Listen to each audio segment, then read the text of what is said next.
Bannange, omuntu agenda kuyita waatya wano. Laba amazzi bwe gasazeeko ekkubo lyonna. Maama, tufudde. Si enkuba etonnya obutazikiza. Simanyi kye tugenda kukola. Smith, gwe genda ng'obebbera mpola mpola. Tofaayo ojja kutuuka ne maanyi ga kifubayo.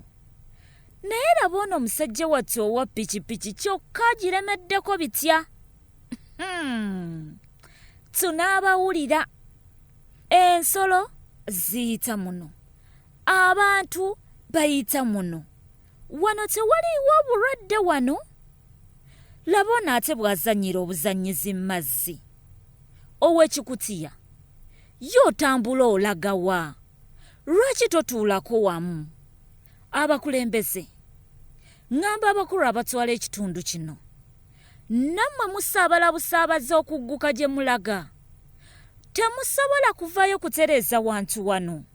Feno nga Soul TV, wano we tuviiriddeyo, ne tubasaba okuvaayo okukola oluguudo luno, okulaba ng'abantu bammwe tebakosebwa buli nkuba lw'etonnya. Area awareness ne basimba eddan akuyita mu kusaba kwa Good Friday nga 18 April ku Canaanland e Makerere Kikoni.